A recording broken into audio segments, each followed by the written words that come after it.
Jy luister na Isak Du Plessis op Nuuspod. Let's start off by introducing you, and you can do that by yourself. So, Jandrea, let's start with you. Yeah, well, my name is Jandrea Grobbleaar. I recently graduated from the University of Washington. I've lived in the Seattle area for most of my life, and I am voting for Biden.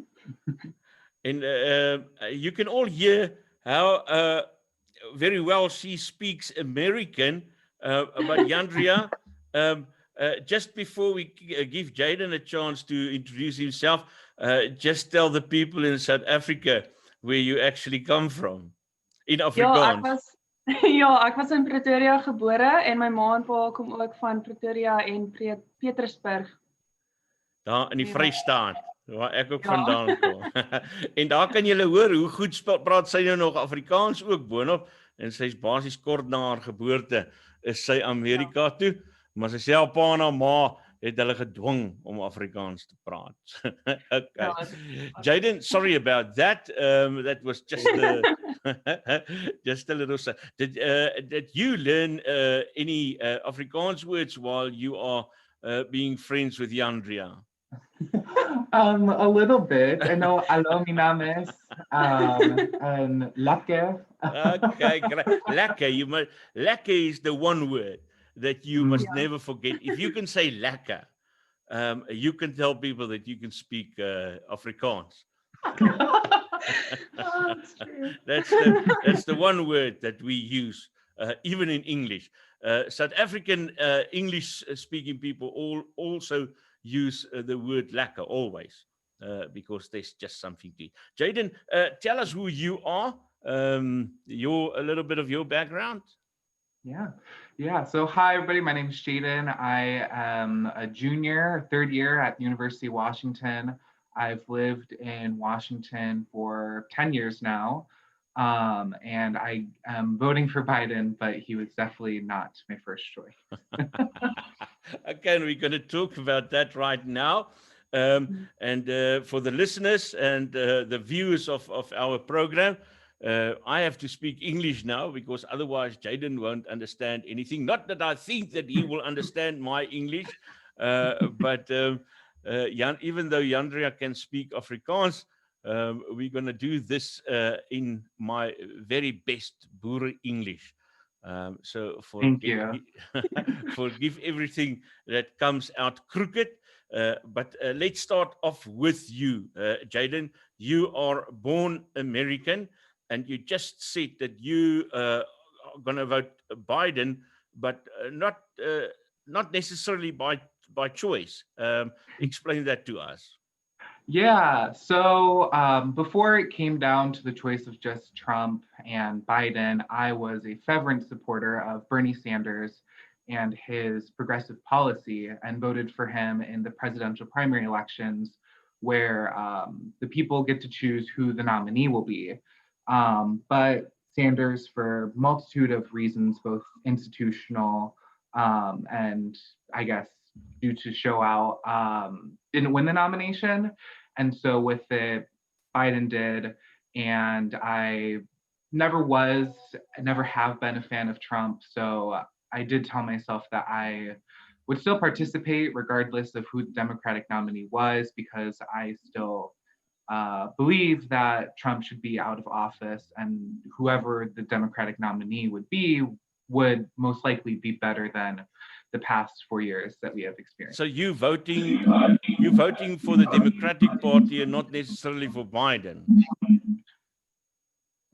I suppose so, but I have my own personal qualms with the Democratic Party. As of now, it's more so just voting against Trump. Okay. Is how I would put it. Tell us about those qualms that you have, please. What are they? Can you list a few of them? Yeah, I think first and foremost, it seems that both of the parties more so represent corporations rather than the people. And it seems like the USA has become we the corporations, and that's my biggest problem. I think a great example of that is that both parties still, while there's a slight difference between their tax rates, both still are not fervently for like taxing companies or their profits to try and reinvest that in communities and in healthcare and in environmental protections and infrastructure that will make a better quality of life for all people. While they do support a version of that, like Biden has said, he doesn't support something like the Green New Deal or Medicare for all. He supports something close to it.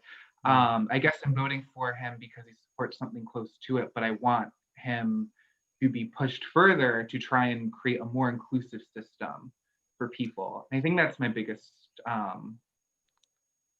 qualm, is that they don't include everybody. Okay. Some people will tell you that America has become we the Trump. Feels like that sometimes. So talking about, speaking about Trump, Jandrea, let's go over to you. Although you are South African for all practical reasons, you are also American for all practical reasons, because you were there since just after your birth. So I'm sure that you also understand what the politics are about in America. Explain that to us and tell us what your position is in this election.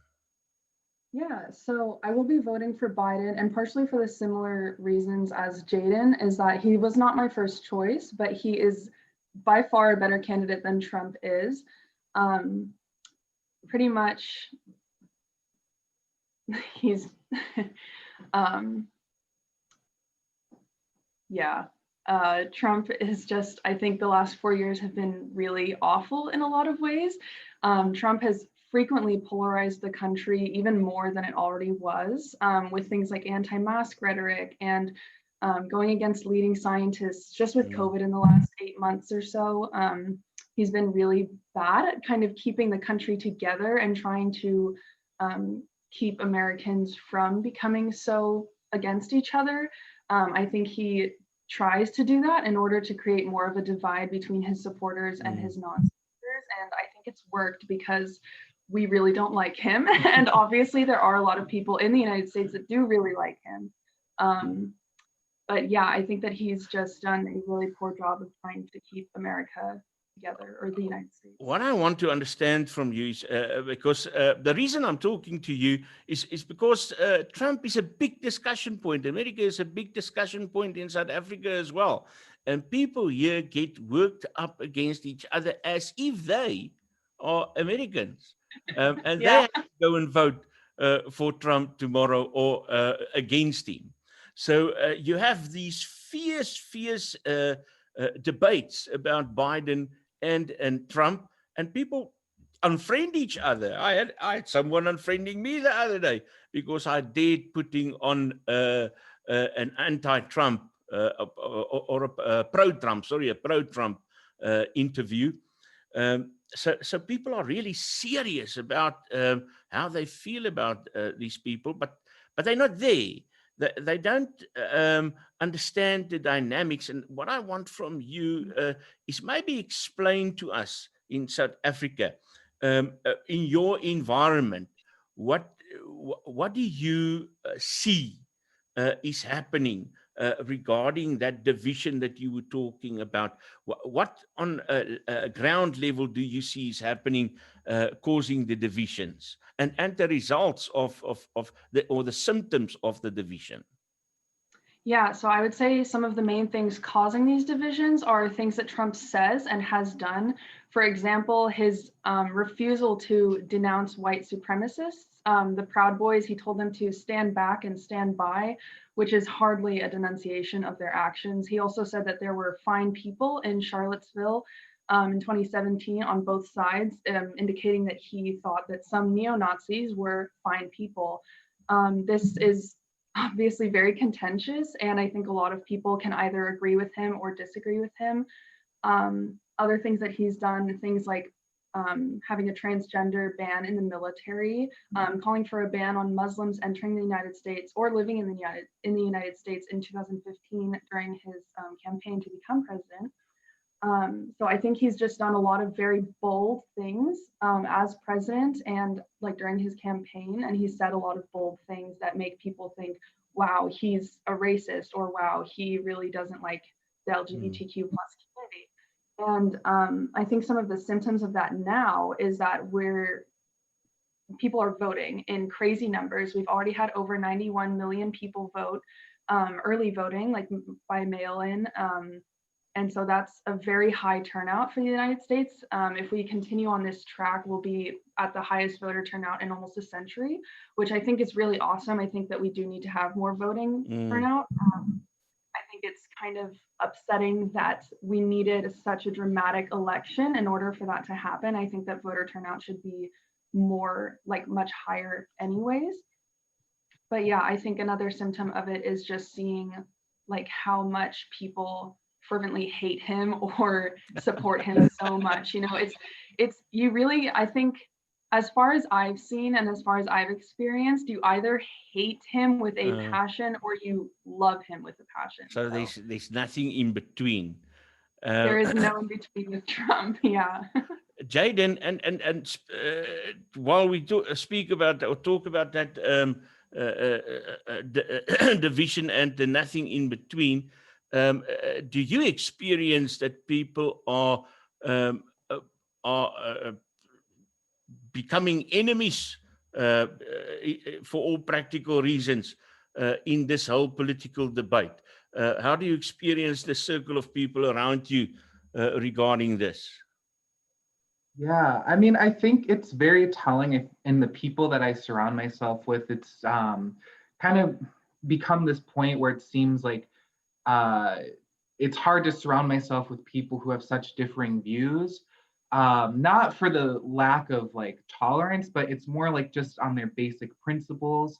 Because I'm a gay person, and a lot of times Trump supporters are very homophobic. And so for that, it's like, I don't want to be friends with somebody who is seemingly against like my personal existence and what I do with who I love and what I want to do with my future and my family.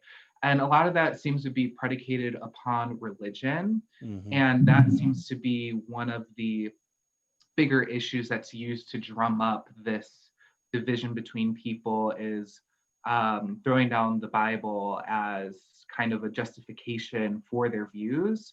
And that is really, I think, telling of the division.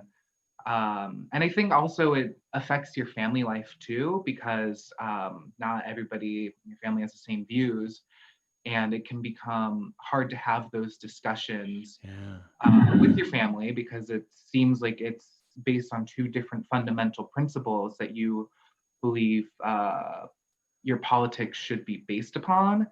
And I think there just sometimes seems to be a fundamental difference when I know that most people just want a good life for them and their families, and yet that message has been lost through all these other dividing issues. Okay. Some South African supporters of Trump will tell you that you must leave him alone because he's a Christian. And we even, in one of today's daily papers, the Afrikaans daily paper, there was an article with the head, is Trump the Antichrist?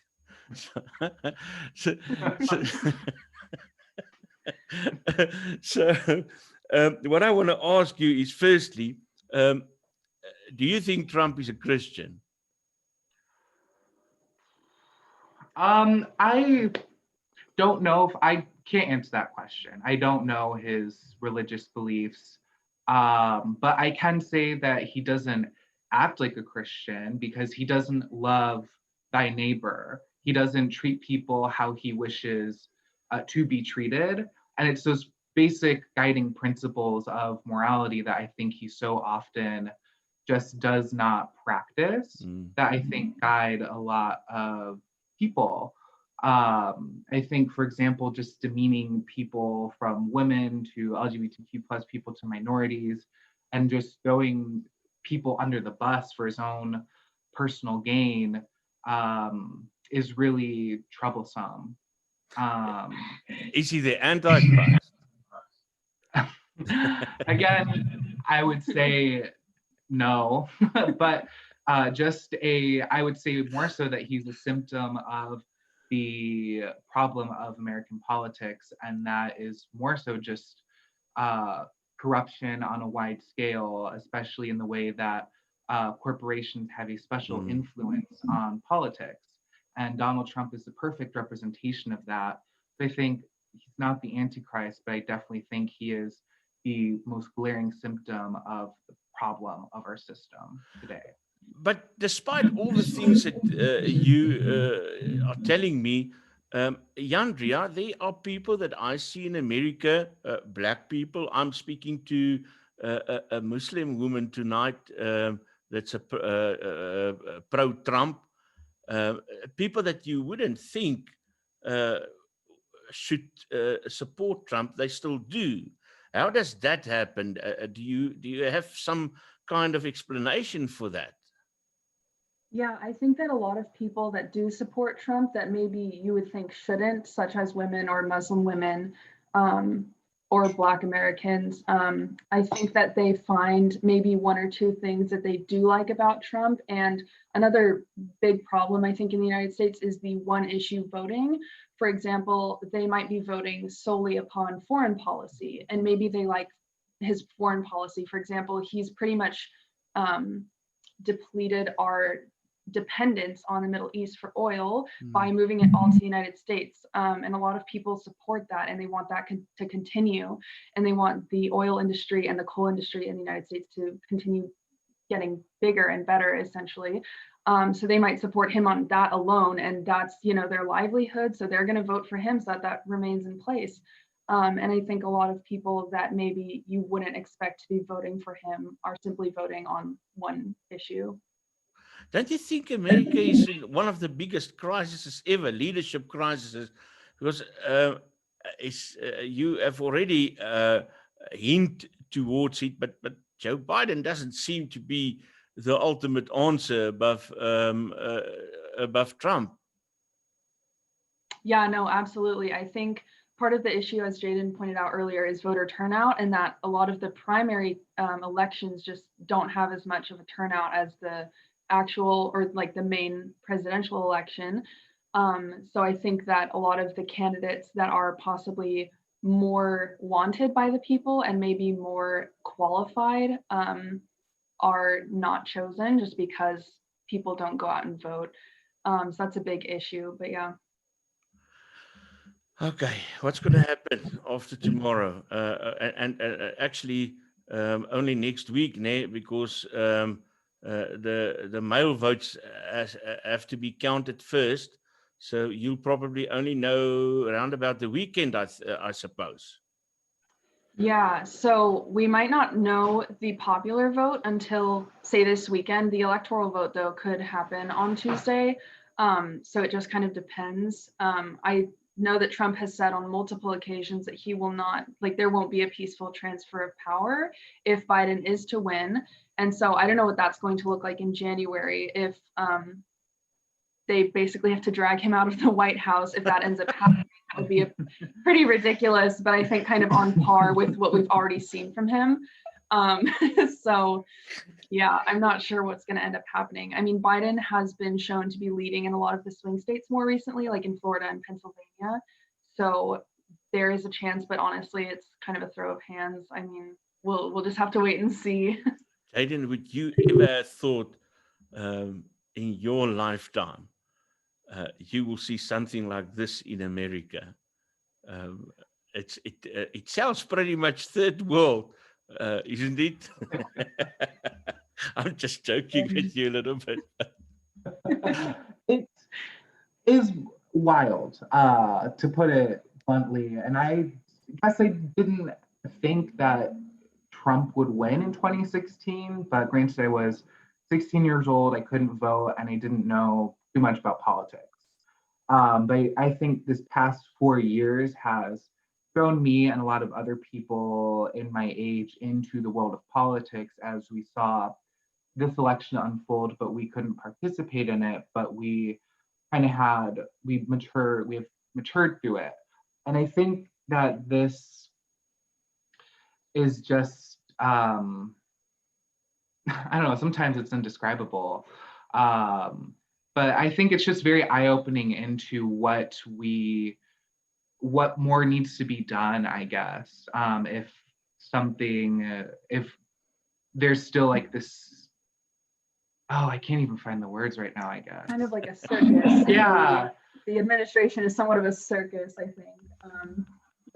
People contradicting each other and nothing is really getting done a lot of the time. I mean, Trump has been saying that he was going to overturn the Affordable Care Act since before he was elected. That was one of his main parts of his campaign, and that has not happened yet. And he is almost, hopefully, out of office. So he did not deliver on that promise. I think just a lot of the things that he said he was going to do, he didn't. For example, the border wall. I think a lot of people forgot about that in recent months because of COVID and a lot of other things that have come out. But yeah, I think just overall the administration is not cooperative. I think that they contradict each other a lot and that they are just not getting a lot done because of that. Yeah, so really quick, I think my thought is that it makes you think that I didn't think that our institutions could get to this point of gridlock or inability to cooperate or just really show that doesn't have people's best interests in mind aside from their own personal gain, it seems like. Jandrea and Jaden, good luck with your circus, but thank you very much. Thank you very much for talking to us. I enjoyed it immensely, and good luck to you. Thank you very much, and send my regards to your mother, Jandrea. Will do. Keep well. You as well. Thank you. Wil jy seker maak dat jou boedelbeplanning, eiendomstransaksie of ander regswerk deur professionele kundiges hanteer word? Hurterspies Prokureurs beskik oor uitstekende kundigheid wat die opstel van testamente en die hantering van boedels betref. Hurterspies Prokureurs het ook bekendheid verwerf vir hulle sukses met litigasie oor jou burgerregte. Kliënte se unieke behoeftes word deeglik deur kundiges op elke terrein hanteer. Skakel Hurterspies Prokureurs vandag nog vir 'n konsultasie by 012-941-9239 of stuur 'n e-pos aan admin@hurterspies.co.za. Dis 012-941-9239. Nuuspod. Die tuiste vir Afrikaanse stories agter die nuus.